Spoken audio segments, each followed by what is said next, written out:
cigarette smoking and drinking alcohol are injurious to health. ধূমপান এবং মদ্যপান স্বাস্থ্যের পক্ষে ক্ষতিকারক। নমস্কার, আমার নাম জটায়ু, তবে প্রদোষ মিত্রের জটায়ু নয়, ব্যোমকেশের জটায়ু। আমার আসল নাম অজিতেশ বিশ্বাস। বন্ধুরা আমায় ভালোবেসে জটায়ু বলেই ডাকে। ব্যাপারটা বেশ প্যাঁচালো হলো, তাই নয় কি? হ্যাঁ, তা অবশ্য একটু প্যাঁচালো, তবে খোলসা করেই বলি। গল্প লেখার অতটা শখ বা ইচ্ছা কোনোটাই আমার ছিল না, যতক্ষণ না পর্যন্ত আজকের এই ঘটনার সূত্রপাত ঘটল। এমনি ছোটোখাটো লেখালেখি চলতো, তবে বড় কিছু কোনোদিনও লিখিনি। আমার বন্ধুর নাম ব্যোমকেশ মিত্তির। না, বক্সি দাদার কোনো আত্মীয় নয়, তবে কোথাও একটা মনের টান হয়তো ছিল। আজ সকালেই হঠাৎ তার ফোন আসে, কোথায় আছিস, চলে আয়, একটা দারুণ জিনিসের খোঁজ পেয়েছি।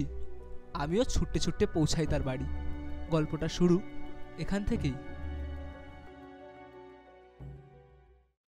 সুখী ভাবনা কাহারে বলে, সুখী যাতনা কাহারে বলে, তোমরা যে বলো দিবস রজনী, ভালোবাসা সুখী ভালোবাসা কারে কয়, সে কি কেবলি যাতনা ময়, সে কি কেবলি চোখের জল, সে কি কেবলি দুঃখের সার। লোকে তবে করে কি সুখের তরে এমন দুঃখের আশ। আমার চোখে তো সকলই শোভন, সকলই নবীন, সকলই বিমল, সুনীল আকাশ, শ্যামল কানন, বিশদ জোছনা, কুসুম কোমল, কলি আমার মতো। দরজা খুলে গেছে, চলে আয়। কি করে বুঝিস বলতো আমি এসছি? আছে ব্যাপার আছে, রক্তে যে গোয়েন্দার টান আছে। এই শুরু হলো হেয়ালি করা। হেয়ালি না করে আসল কথাটা বল। হ্যাঁ, ওহে ব্যোমকেশের জটায়ু, শোনো তবে। আজ যখন ভাড়ার ঘরটা নিয়ে একটু ঘাটাঘাটি করছিলাম, বুঝলি, তখন আমার দাদা মশাইয়ের পুরনো একটা ট্রাঙ্ক খুঁজে পাই। হ্যাঁ, ট্রাঙ্ক, যার থেকে উদ্ধার করি তার গোয়েন্দা জীবনের বিভিন্ন রহস্য। ভাই, সকাল সকাল নেশা করছিস নাকি? কি সব বলতে বলছিস? আরে না, নেশা পেশা কিছু করিনি। শোন, যখন ট্রাঙ্কটা খুললাম তখন এই দেখ, উপরের সারিতে রাখা ছিল কিছু ফাইলসগুলো একটু পড়ছিলাম, তখন দেখলাম, খুলে দেখার পর বুঝলাম কেস সংক্রান্ত কোনো তথ্য লেখা রয়েছে। হ্যাঁ, আর ঠাকুরদাদা মশাই প্রত্যেকটা পয়েন্ট এত নিখুঁত করে লিখতেন যে কি বলি। আজকে হঠাৎ দিদিমার কথাগুলো না, মানে দিদিমার গল্পগুলো না, ঠিক মানে প্রমাণ হয়ে গেল যে সত্যিকারে বাস্তবে দাদামশাই গোয়েন্দা ছিল। কই দেখি, দেখা দেখি। ওই তো নিচে রাখা আছে, খোল যা। এই যে এখানে নিচে আছে, দেখ।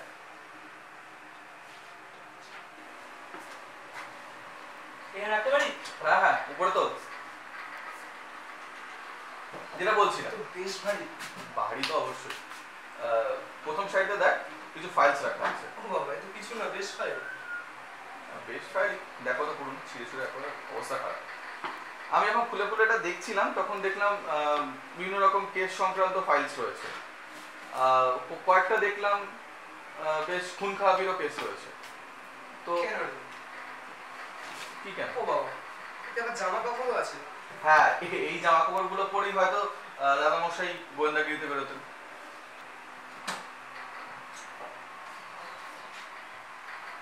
হ্যাঁ, বুঝেছি। তাহলে তুমি বেটা এখন গোয়েন্দা হবে। তাহলে ওই মালতী চুলের কাটা কোথায় হারিয়েছে, ওইটুকুনি তোমার গোয়েন্দাগিরি ঠিক ছিল না?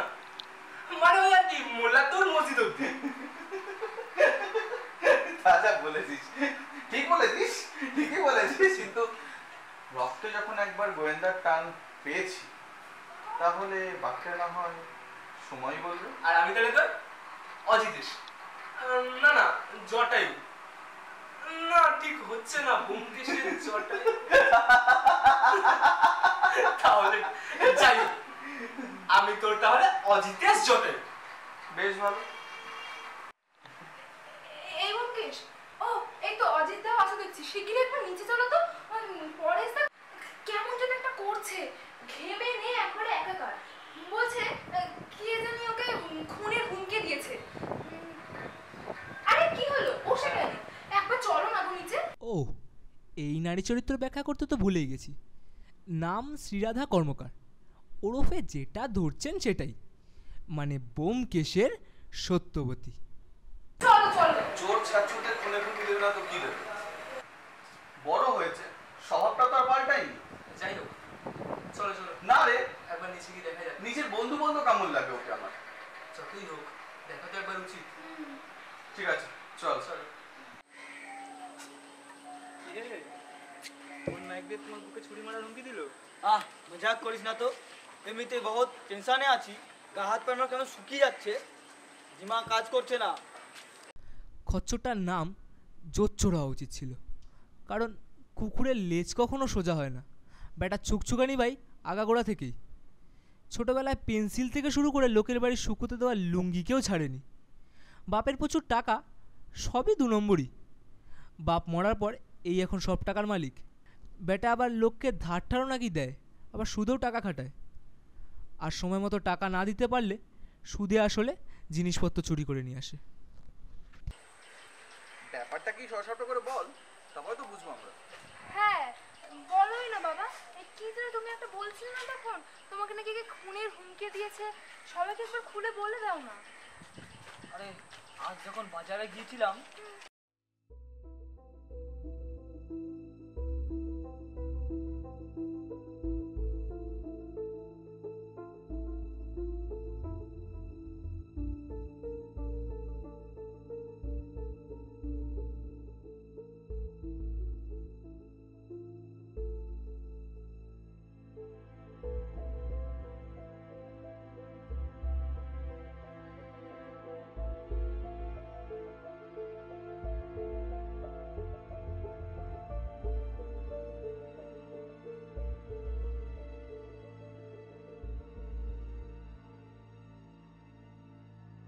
अचानक একটা লড়কা বা আদমি এসে আমার ধাক্কা দিল। তখন বুঝিনি, কিছুক্ষণ পর जब जेब से पैसा निकल रहा था तब देखा कि तो कागज मेरे जेब में था और उस पे लिखा था कि যত শীঘ্রই সম্ভব আংটিটা আমার চাই। 7 দিনের মধ্যে যদি না পাই তবে তোমার হাত কেটে আংটিটা আদায় করব। ইতি কালী। এই কাগজ পড়কার আমি নিজেকে ঠিক রাখতে পারিনি, তাই তোর কাছে এসেছি, কারণ আমার বন্ধুদের মধ্যে তুই সবচেয়ে সিয়ানা আছিস।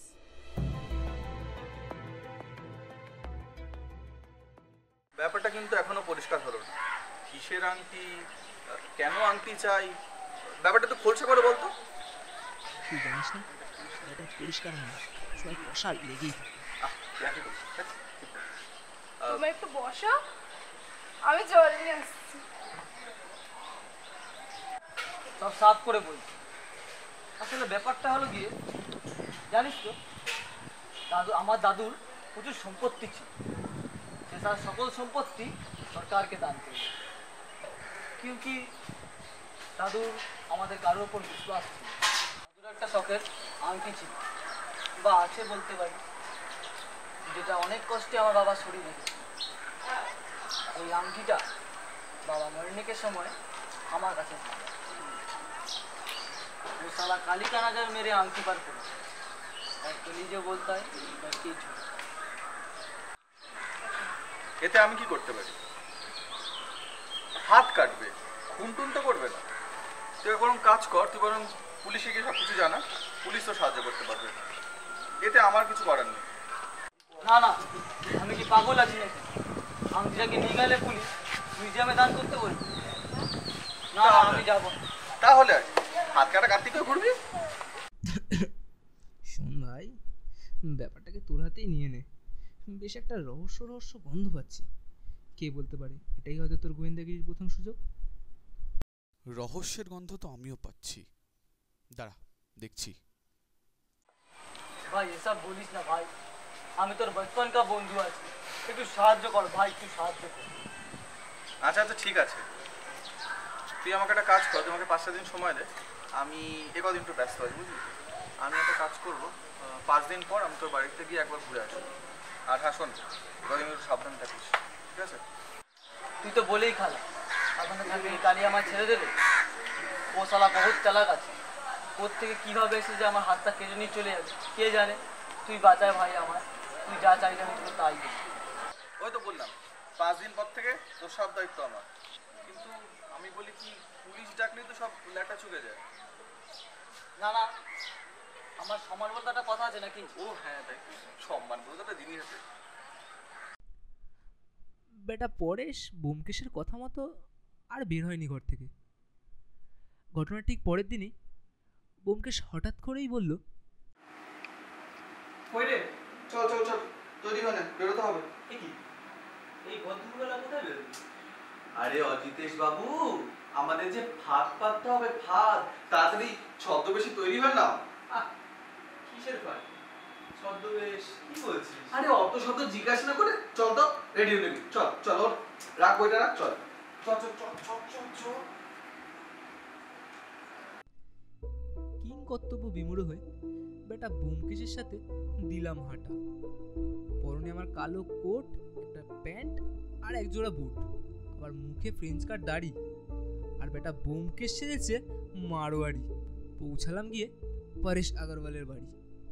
বেটা ভয়ে এতটাই কাবু, শেষে নিজের ভাইকে দিয়ে দরজা খোলালো।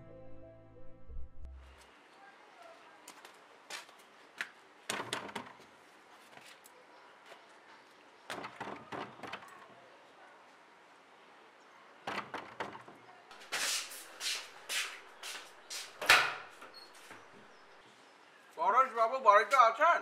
সে দাদার এখন শরীর খারাপ, দাদা কারোর সাথে এখন দেখা করবে না। আপনি খালি বলেন গিয়ে বাজপেয়ী সাহেব এসেছে, না বাজপেয়ী সাহেব এসেছেন। আচ্ছা ঠিক আছে। তুই কি শিওর ছোটটা আমাদের সঙ্গে দেখা করবে? টাকা পয়সার যখন ব্যাপার, বেটা দেখা করতে বাধ্য। অন্যের বাড়ির থেকে জিনিসপত্র চুরি করা, তারপর সেইটাকে অন্য ব্যক্তির কাছে বেচা, বেটা লোভটা বড্ড বেশি, বুঝলি তো? যদি চিনে ফেলে? চিনবে ফিনবে না। কালোবাজারি ধান্দা যার পেশা, সে এখন বেটা খুনের হুমকিতে করছে দেখ নেশা। চিনে ফেলে অতটা ভয় নেই, চাপ নিস না। আপনারা ভিতরে আসতে পারেন, তবে বেশি ওয়াক্ত নেবেন না। দাদা আপনাদের সাথে কথা বলতে রাজি হয়েছে। চলেন।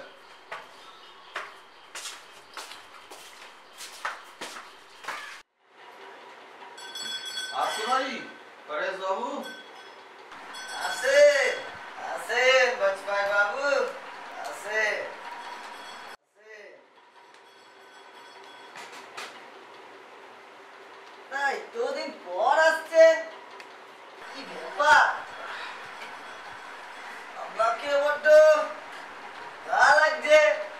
কি ব্যাপার পরেশ বাবু, সকাল সকাল শুরু হয়ে গেলেন এইসব নিয়ে? হ্যাঁ, তা শুনলাম নাকি আপনাকে কে খুন টুনের হুমকি দিয়েছে? কামের কথা বলুন তো, এসব আর ভালো লাগছে না।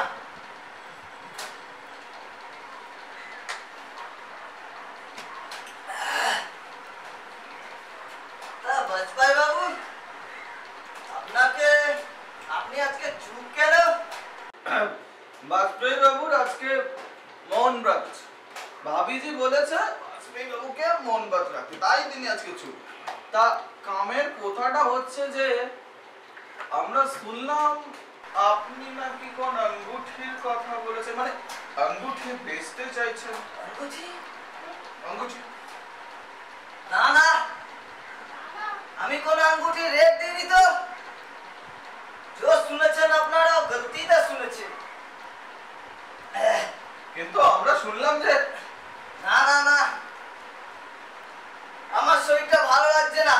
যান আপনারা যান।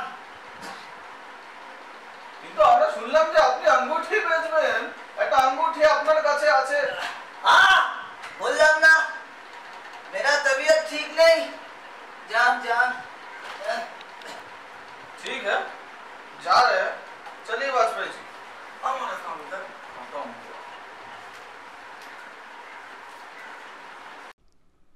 হুমকি দেওয়ার 3 দিনের মাথায় ব্যোমকেশ একবার রমেশের সাথে বাড়ির বাইরে দেখা করল। আমি অবশ্য ওর সাথেই ছিলাম। যখন রমেশের সাথে কথা হচ্ছিল তখন পরেশের এক চেলা আড়াল থেকে আড়ি পাচ্ছিল। ব্যোমকেশ সেটা খেয়াল করতেই ব্যাটা দিল দৌড়। ব্যোমকেশ তার পিছু নিল।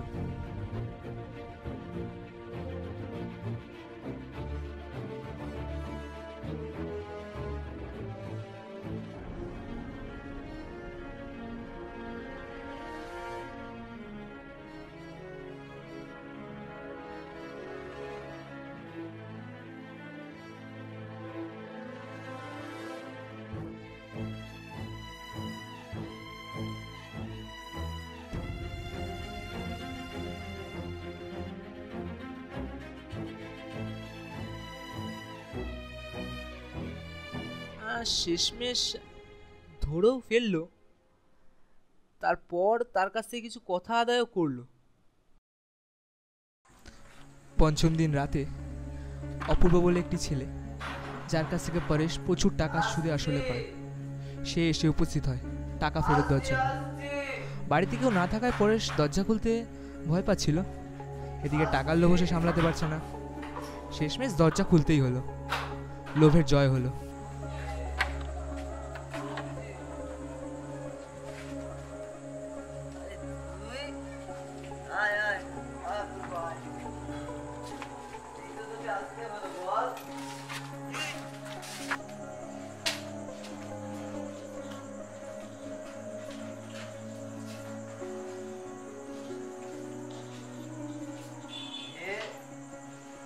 পরেশ অবাক হয়ে গেল, এ তো অপূর্ব নয়। পরেশ দুবার শুধু জোরে জোরে চিৎকার করতে পারল, তারপর আর কোনো কথা নেই।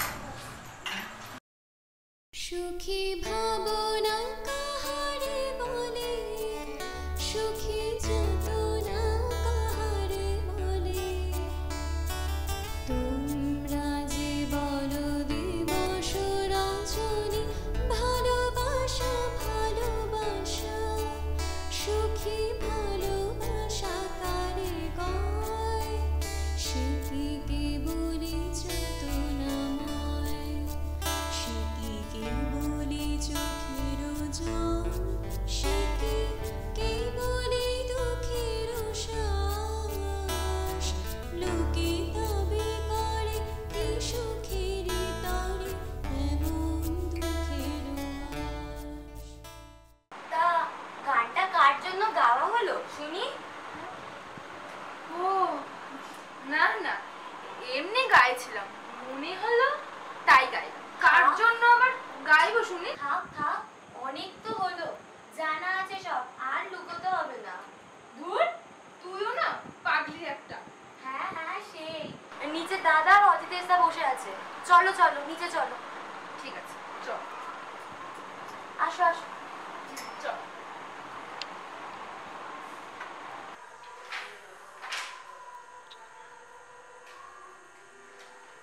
দাঁড়িয়ে আছো তুমি আমার গানের পারে, আমার সুর গুনে পায় চরণ, আমার সুর গুনে পায় চরণ, আমি পাইলে তোমারে দাঁড়িয়ে আছি। শোনো, আমি বলছি যে যদি কখনো গোয়েন্দা মানে আমার ভাগ্যে থেকে থাকে গোয়েন্দা হওয়া, আমি ভাবছি আমার এই নতুন ঘরটাকে আমার একটা চেম্বার বানাবো। কেমন হয় বলো তো? বেশ ভালো লাগবে কিন্তু। মুকেশ, হ্যাঁ বল। পরেশের ভাই রমেশ এসছে। ও আয়, বস বস বস, এবার চল। বল রে। দাদা ভরসা করেছিল, কিন্তু দাদাকে তো আর খুঁজেই পাওয়া যাচ্ছে না। আর পুলিশকে খবর দেবো, তাহলে যদি হিতের বিপরীত হয়। হ্যাঁ, আর দাদা যে মারা গেছে, দাদার লাশও তো খুঁজে পাওয়া যাচ্ছে না।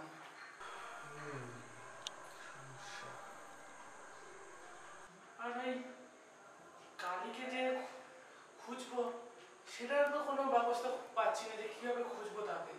কি বলিস? তাই তো, কোনো তো ইয়েও পাওয়া যাচ্ছে না। তুই বস, একটু চা খা, আমি গরম করি। মগনি, বোন আছিস রে? এক কাপ চা দিয়ে না রে। হ্যাঁ দিয়ে যাচ্ছি। শোন, একটা কাজ কর, তুই বাড়ি যা এখন, আমি খোঁজ খবর লাগাচ্ছি। পুলিশকে খবর দেবো না, চাপ নেই সেটা নিয়ে, কিন্তু আমার মনে হয় তুই একটু শান্ত থাক। বাড়ি হ্যাঁ, দাদা তুই চা খাবি? ঘরে তো আপত্তি নেই।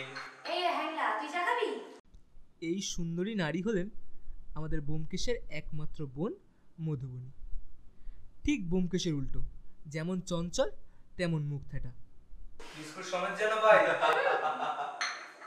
আচ্ছা যাই হোক, তুই বরং একটা কাজ কর, তুই বাড়িতে যা, বাড়ি থেকে একটু রেস্ট নে, আমি দেখছি ব্যাপারটা কত কি করা যায়। আর কালির ব্যাপারটাও আমি দেখছি।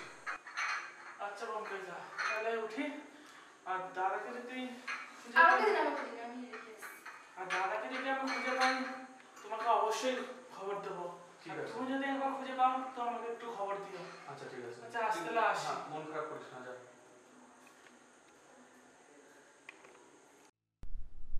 রমেশ বেরিয়ে যাওয়ার পর আমরা চারজনে মিলে হাসির একটা আসর বসিয়েছিলাম।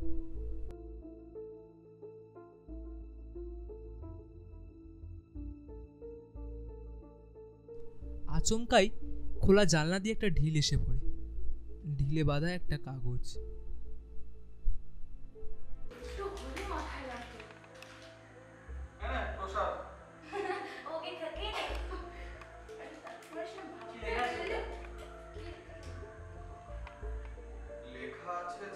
দত্তপাড়ার মজা পুকুরের সামনে পরেশের লাশ পড়ে আছে।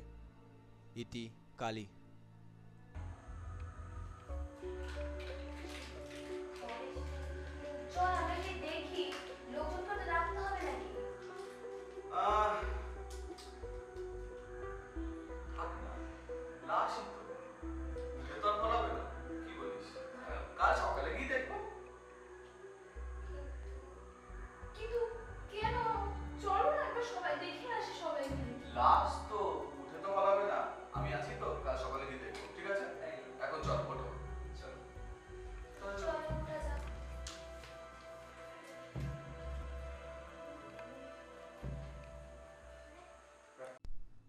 পরের দিন সকালে আমাদের দুজনেরই ঘুম ভাঙলো একটু দেরিতে। ঢিলে ঢালা করে পৌঁছতে পৌঁছতে যখন পৌঁছালাম, তখন সেখানে লাশ টাশের হদিস ছিল না। মজা পুকুরের চারদিকটা ঝোপঝাড়ের সংখ্যাই বেশি।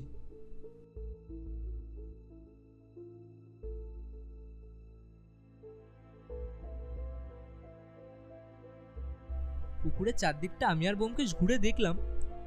কিছুক্ষণ পর খেয়াল পড়লো একটা রোগা মতন লম্বা গোছের লোক পুকুরের একধারে বসে ছিপ দিয়ে নিবিষ্ট মনে মাছ ধরছে। একটু আগেও লোকটা এখানে ছিল না। ব্যোমকেশ একটু অবহেলার চোখে আলগা গলায় বলল,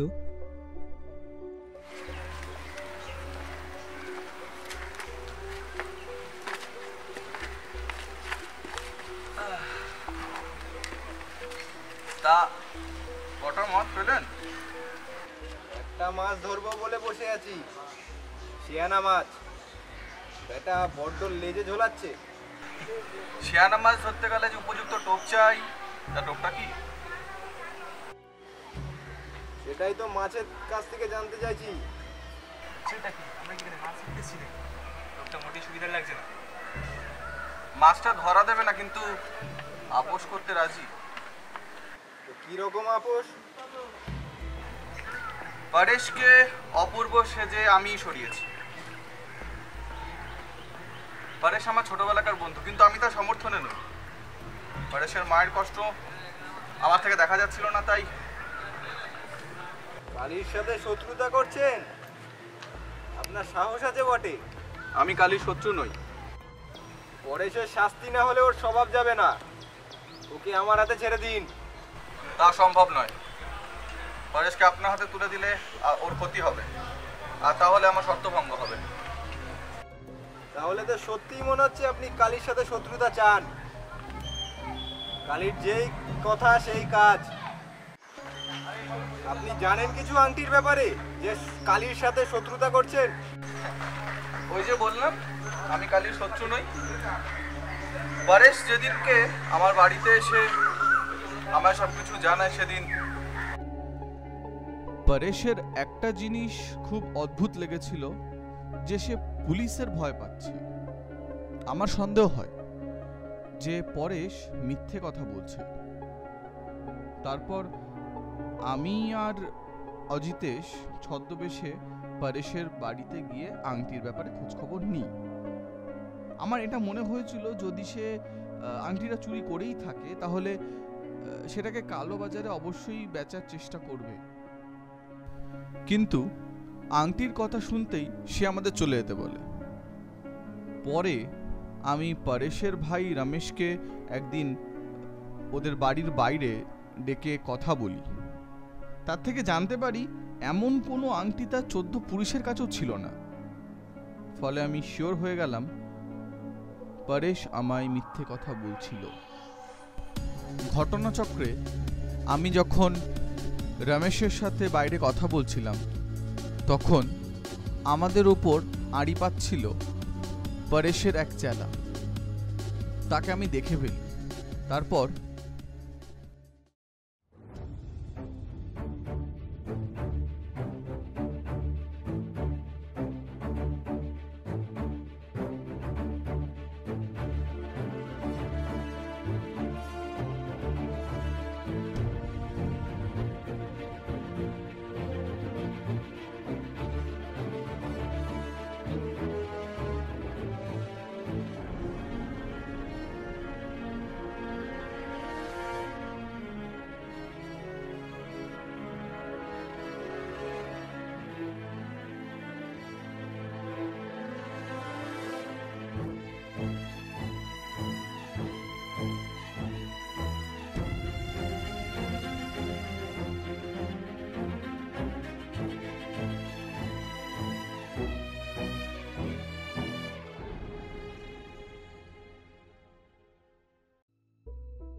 কি জানিস বল? পালাচ্ছিস কেন বল আগে।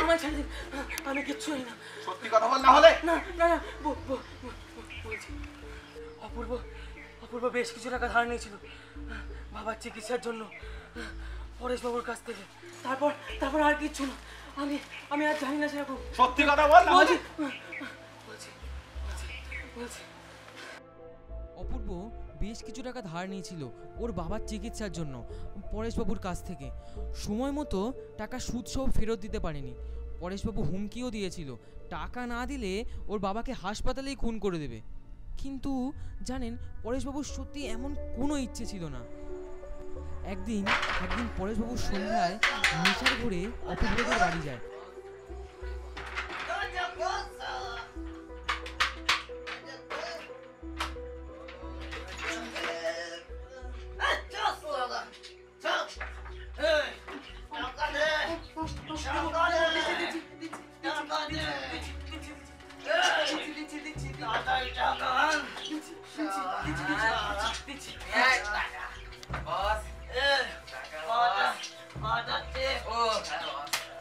পরেশবাবুর সাথে সেদিন অবশ্য আমিও ছিলাম। অপূর্ব টাকা আনতে যায় ঘরের ভিতর, আর তখনই পরেশবাবুর নজর পড়ে আংটিটার ওপর।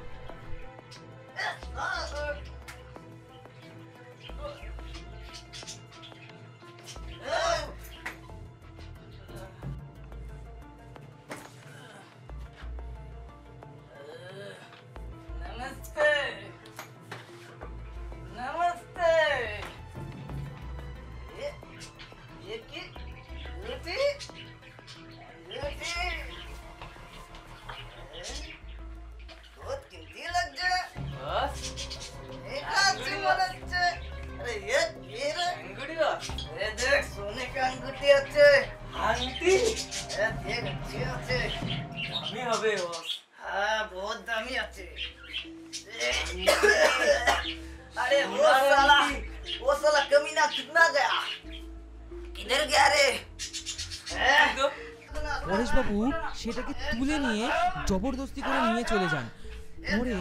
পরে আমরা খবর পাই কালীর এক বিশেষ পরিচিত অপূর্ব, তাই কালী আমাদের পিছনে একেবারে হাত ধুয়ে পড়ে।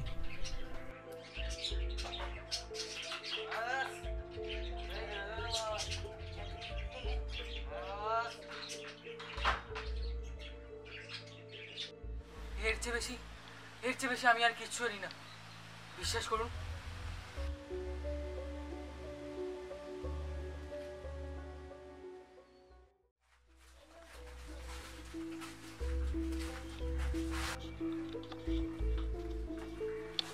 তারপর সবটা জানার পর কালীর হাত থেকে বাঁচানোর জন্য পরেশকে আমি কিডন্যাপ করি, তারপর কালীর চিঠি আসা এইসব।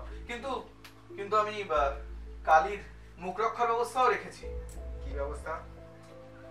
এই যে পরেশকে বলেছি যে ওকে একটা শর্ত আমি ছাড়তে পারি, যে ওকে বলতে হবে কালী ওকে কিছু শর্তের মাধ্যমে রেহাই দিয়েছে। শর্তটা কি? শর্তগুলো এই যে পরেশ এতদিন ধরে যত জিনিসপত্র চুরি চামারি করেছে সেই সব কিছু এখন সে সঠিকভাবে সবাইকে ফেরত দিয়ে দেবে। আর অপূর্বের জিনিসটা? হ্যাঁ, অপূর্ব জিনিসটা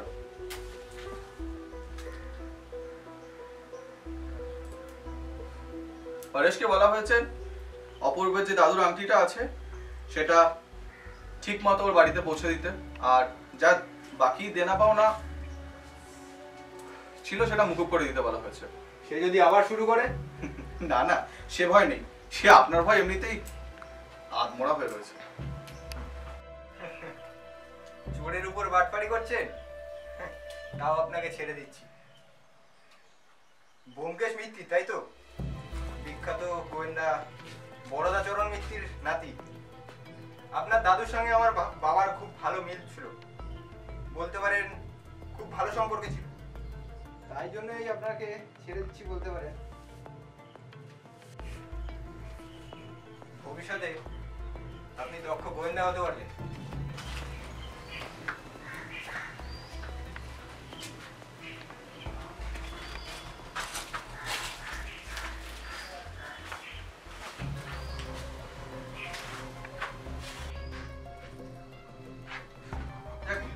চল বাড়ি এক কাপ চাই খাওয়া যাক। তাই চল। চল তাহলে কেসটা আমি কি বলছি?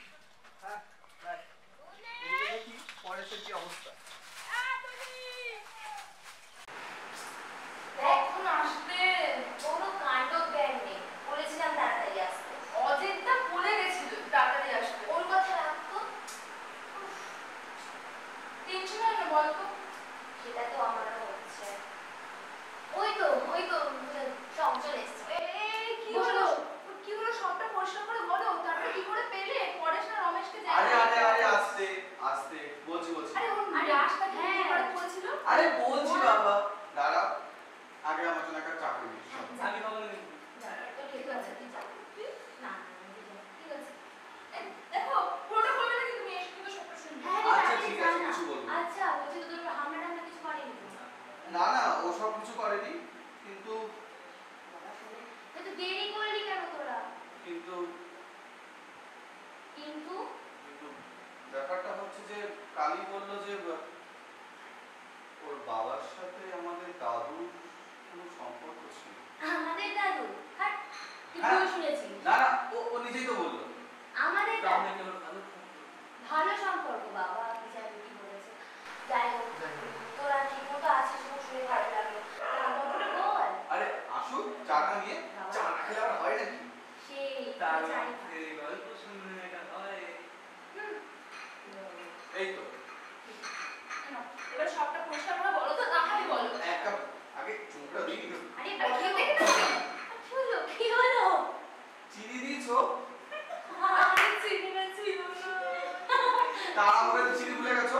যাই হোক আমি ওকে বলেছিলাম চিনি ভুলে গেছিস। চিনি ভুলে গেছি। চিনি ভুলে গেছিস। আরে পায়েস বানিয়েছিস? আচ্ছা